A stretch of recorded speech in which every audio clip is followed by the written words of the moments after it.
जय श्री कृष्ण। गीतांक 10 श्रीमद् भागवत गीता पहला अध्याय श्लोक 1.20 से श्लोक 1.23 तक। संजय उवाच। अथ प्राकट्य। प्रस्तुति योगेंद्र रमेश चंद्र भार्गव। प्रिय धर्म प्रेमियों, पिछले अंक यानी गीतांक 9 में हमने पांडव सेना द्वारा किए गए शंखवादन के बाद होने वाले प्रभावों के बारे में जाना। अब इस गीतांक 10 में हम धर्म प्राकट्य की आरंभिक स्थितियों का स्वाध्याय मनन श्लोक क्रमांक 1.20 से 1.23 तक 4 श्लोकों के अंतर्गत करेंगे। श्लोक 1.20।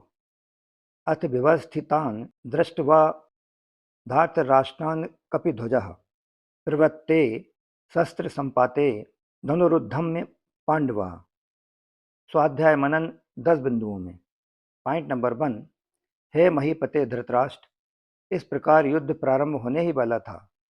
उस समय अन्यायपूर्वक राज्य को धारण करने वाले राजाओं और उनके साथियों को व्यवस्थित रूप से सामने खड़े देखकर कपिध्वज पांडुपुत्र अर्जुन ने अपना गांडीव धनुष उठा लिया और अंतर्यामी ऋषिकेश भगवान श्री कृष्ण से ये वचन बोले।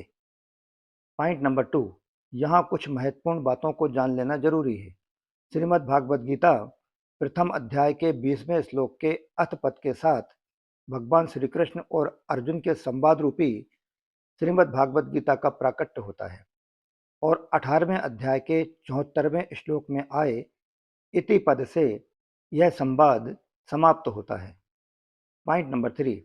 इसी प्रकार भगवत गीता के दूसरे अध्याय के 11वें श्लोक से श्रीमद् भागवत गीता के उपदेश का आरंभ होता है और उपदेश की समाप्ति 18वें अध्याय के 66वें श्लोक में होती है। Point number 4। प्रवृत्ते शस्त्र संपाते। यद्यपि पितामह भीष्म ने युद्धारंभ की घोषणा के लिए शंख नहीं बजाया था, उन्होंने तो दुर्योधन को प्रसन्न करने के लिए ही शंख बजाया था, तथापि कौरव और पांडव सेना ने उसको युद्धारंभ की घोषणा मान लिया तथा अपने अपने अस्त्र शस्त्र हाथ में उठाकर तैयार हो गए और इस तरह सेना को शस्त्र उठाए देखकर वीरता में भरे हुए अर्जुन ने भी अपना गांडीव धनुष हाथ में उठा लिया। Point number 5। व्यवस्थितान् धार्तराष्ट्रान् दृष्ट्वा। इन पदों को धृतराष्ट्र के समक्ष प्रकट करने से संजय का तात्पर्य यह है कि जब आपके पुत्र दुर्योधन ने पांडवों की व्यवस्थित सेना को देखा तब वह भागा भागा द्रोणाचार्य के पास गया, परंतु जब अर्जुन ने कौरवों की सेना को देखा तब उसका हाथ सीधे गांडीव धनुष पर ही गया, धनुरुद्धम में। इससे मालूम होता है कि दुर्योधन के भीतर भय है और अर्जुन के भीतर निर्भयता, उत्साह और वीरता है। Point number 6। कपिध्वजः। अर्जुन के लिए कपिध्वज विशेषण देकर संजय धृतराष्ट्र को अर्जुन के रथ की ध्वजा पर विराजमान हनुमान जी का स्मरण कराते हैं। Point number 7। जब वनवास के दौरान पांडव वन में रहते थे तब एक दिन अकस्मात वायु ने एक दिव्य सहस्त्र दल कमल लाकर द्रौपदी के सामने डाल दिया। उसे देखकर द्रौपदी बहुत प्रसन्न हो गईं और उन्होंने भीमसेन से कहा कि वीरवर, आप ऐसे बहुत से कमल ला दीजिए। Point number 8। द्रौपदी की इच्छा पूर्ण करने के लिए भीमसेन वहां से चल पड़े। जब वे कदली वन में पहुंचे तब वहां उनकी हनुमान जी से भेंट हो गई। उन दोनों की आपस में कई बातें हुई। अंत में हनुमान जी ने भीमसेन से वरदान मांगने के लिए कहा तो भीमसेन ने आग्रह किया कि बस मेरे पर आपकी कृपा बनी रहे। इस पर हनुमान जी ने कहा, हे वायुपुत्र, जिस समय तुम बाण और शक्ति के आघात से व्याकुल शत्रुओं की सेना में घुसकर सिंहनाद करोगे, उस समय मैं अपनी गर्जना से उस सिंहनाद को और बढ़ा दूंगा। इसके अलावा मैं अर्जुन के रथ की ध्वजा पर बैठकर ऐसी भयंकर गर्जना किया करूंगा जो शत्रुओं के प्राणों को हरने वाली होगी। फलतः तुम लोग अपने शत्रुओं को सुगमता से मार सकोगे। इस प्रकार संजय कहते हैं, जिनके रथ की ध्वजा पर स्वयं हनुमान जी विराजमान हैं, उनकी विजय निश्चित है। Point number 9। पांडवाः। चूंकि धृतराष्ट्र ने अपने प्रश्न में पांडवाः पद का प्रयोग किया था, अतः पांडवों की याद दिलाने के लिए संजय धृतराष्ट्र को बार बार पांडवाः शब्द का प्रयोग करते हैं। Point number 10। ऋषिकेशम तदा वाक्य मिदमाह महीपते। दुर्योधन पांडव सेना को देखकर गुरु द्रोणाचार्य के पास जाकर चालाकी से भरे हुए वचन बोलता है, परंतु अर्जुन कौरव सेना को देखकर जगतगुरु अंतर्यामी मन बुद्धि आदि के प्रेरक भगवान श्री कृष्ण से शूरवीरता, उत्साह और अपने कर्तव्य से भरे हुए वचन बोलते हैं। इस प्रकार श्रीमद् भागवत गीता के प्रथम अध्याय का 20वां श्लोक यही समाप्त होता है। अगले 21वें श्लोक में हम अर्जुन द्वारा भगवान श्री कृष्ण से बोले गए वचनों का स्वाध्याय मनन करेंगे। श्लोक 1.21 अर्जुन उवाच ऋषिकेशम तदा वाक्य मिदमाह महीपते सैन्योरुभयोर्मध्ये मैं चोत।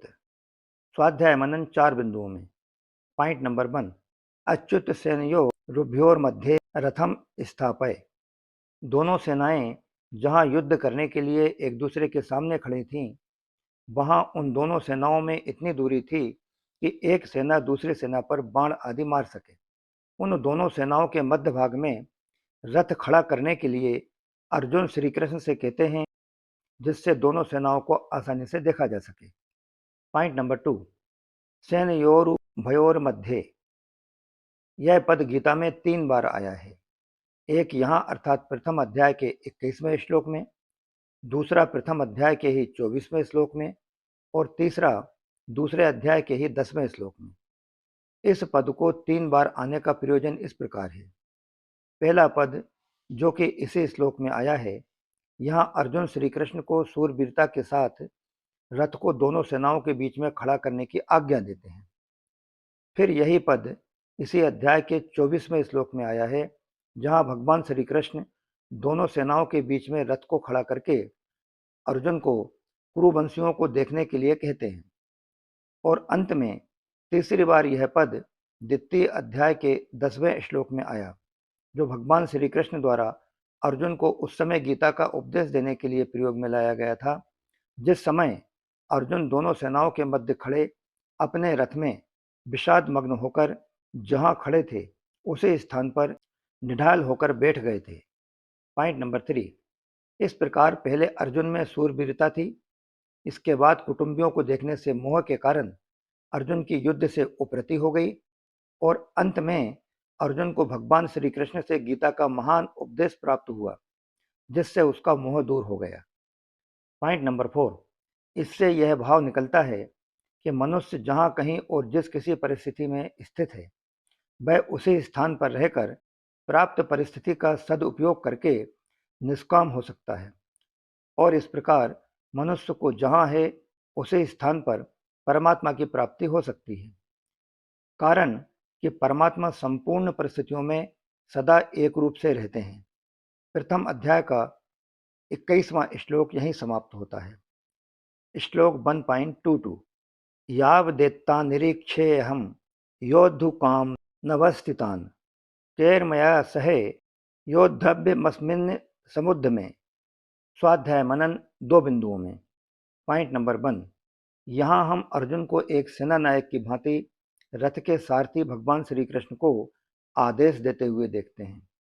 अर्जुन कहते हैं कि युद्ध की इच्छा को लेकर कौरव सेना में आए तमाम सेना सहित जितने भी राजा लोग खड़े हैं, उन सबको जब तक मैं अच्छी तरह देख न लूं, तब तक आप रथ को वहीं खड़ा रखिए, ताकि इस युद्ध के उद्योग में मुझे किन किन के साथ युद्ध करना है, उनमें कौन कौन मेरे समान बल वाले हैं, कौन मेरे से कम बल वाले हैं और कौन मेरे से अधिक बल वाले हैं, मैं उन सबको अच्छी तरह देख लूं।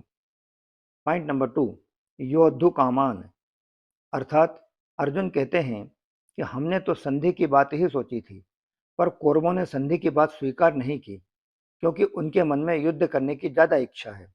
अतः उनको मैं एक नज़र देखूं कि कौन कितने बल के साथ किस प्रकार से युद्ध करने की इच्छा रखता है।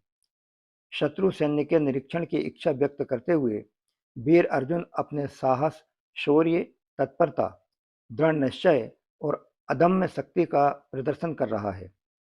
उसमें किसी प्रकार की मानसिक उद्विग्नता के कोई लक्षण नहीं दिखाई दे रहे हैं। इसी के साथ प्रथम अध्याय का 22वां श्लोक यहीं समाप्त होता है। श्लोक 1.23 योत्समानान् वेक्षेऽहं समागतः धार्तराष्ट्रस्य दुर्बुद्धे युद्धे प्रियचिकीर्षवः। स्वाध्याय मनन। इसके पूर्व 22वें श्लोक में जो बात कही गई उसी बात को अर्जुन इस श्लोक में भी जोर देकर कह रहा है, क्योंकि एक कर्मशील व्यक्ति होने के नाते वह शत्रु सैन्य के निरीक्षण के कारण को स्पष्ट करते हुए कोई अनावश्यक संकट मोल नहीं लेना चाहता। वह देखना चाहता है कि वे कौन से दुर्मति, सत्ता, मदोन्मत्त और प्रलोभन से प्रताड़ित लोग हैं जो कौरव सेनाओं में सम्मिलित होकर सर्वथा अन्यायी और तानाशाह दुर्योधन का समर्थन कर रहे हैं। इसी के साथ प्रथम अध्याय का 23वां श्लोक यहीं समाप्त होता है। भगवान श्री कृष्ण द्वारा अर्जुन की एक एक क्रिया पर नजर रखते हुए उन पर भगवान की क्या प्रतिक्रिया होती है, साथ ही साथ इन सबके क्या कुछ प्रभाव होते हैं, यही सब संजय आगे के श्लोकों में बताते हैं, जिन्हें हम अगले अंक यानी गीतांक 11 में जानेंगे। जय श्री कृष्णा। योगी अंश रमेश चंद्र भार्गव।